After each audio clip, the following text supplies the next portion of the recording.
Good morning to you all.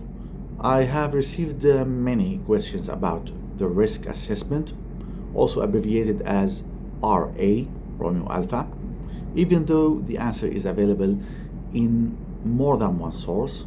But I think some people tend to ask me out of trust, others simply want the informations, and some whom aren't native English speakers, they would like me to explain it in nautical English so that they can understand the concept and become familiar with the terminology used in this context both at the same time. So I will explain the topic as concisely as possible because I don't want you to expend much of your valuable time. Eventually, we all have work, including myself. So, what is risk assessment? It is a systematic process of identifying hazards, evaluating the risks associated with these hazards, and implementing control measures to reduce the risk to an acceptable level before carrying out any task or operation. According to SOLAS Convention and ISM Code, risk assessment is required before mooring operations, entry into enclosed spaces, hot work, working aloft, tank cleaning, tank maintenance, lifting operations, machinery maintenance, bunkering operations, and cargo operations. To start with this, the risk assessment, you are required to mention your ship's particular. This shall include the ship's name, IMO number, the ship's position, latitude and longitude, the ship's location. Are you at sea? Are you in port? Are you at anchor? Are you adrift? Then you specify the task or the operation in question, and then you mention the date. So now you know your task. You break down the task into steps. Usually any task starts with the planning. For example, if the task is working aloft, after planning you have to prepare the equipment. After that you have to secure the area, etc., etc. For each step there are hazards. The hazard of the first step, which is planning, is poor planning. The hazard of preparing the equipment is impaired equipment, etc. For each hazard you mention the likelihood, how likely is this hazard to happen, and the severity, what is the severity of the consequences of this hazard. Then you mention the risk rating of this hazard. For example, the first step of the task is planning. Possible hazard is poor planning. The likelihood is 3 on a scale from 1 to 5. The scale may differ from company to another. The severity is 4, again on a scale from 1 to 5. The risk rating shall be the outcome of multiplying the likelihood value by the severity value. So the likelihood value is 3 multiplied by 4, which is the severity value. The risk rating is value is 12.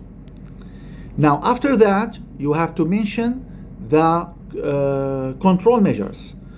For instance, in this case, the hazard is poor planning.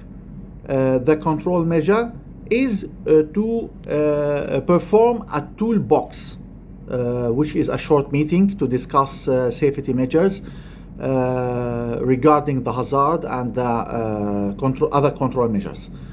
You also can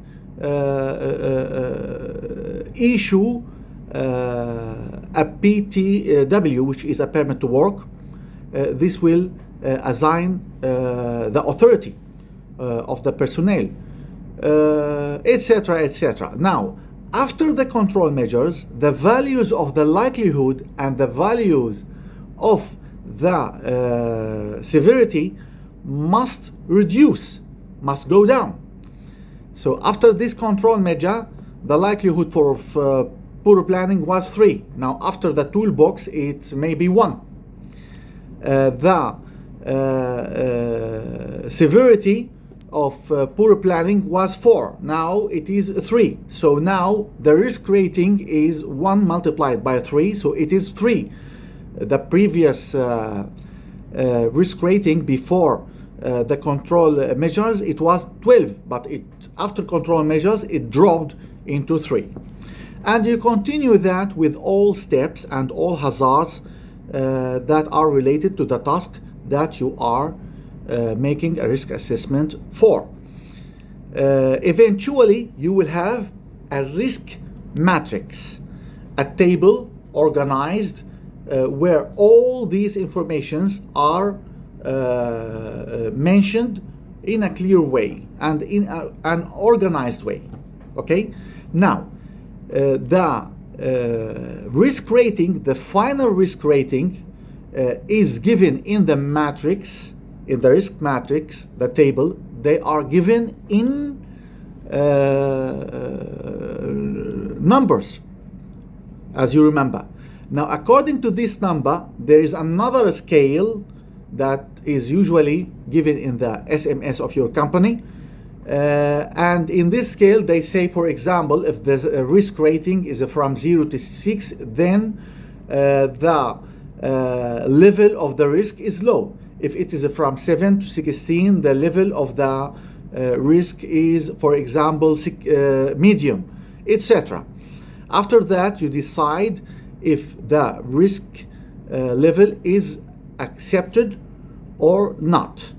But if it is accepted, you shall, and this is an important paper for the risk assessment, you shall make a table mentioning the PPE, which is the personal protection equipment, that are going to be used by the personnel during the task.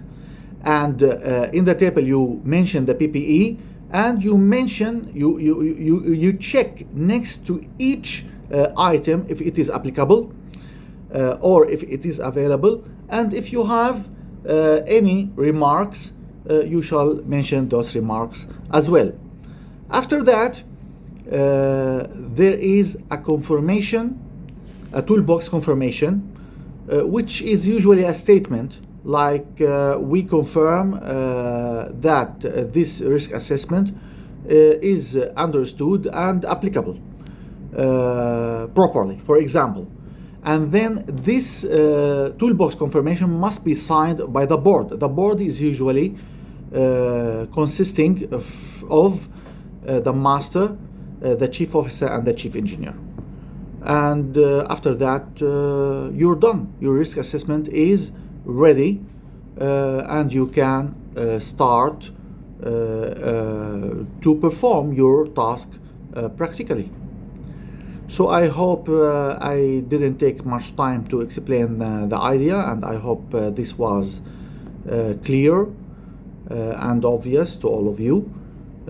If you have anything to add to what I have said, and to enrich us with any information, any idea that is new and fresh, I will appreciate if you can add it to the comments. And as usual, stay safe. See you later, and bye-bye.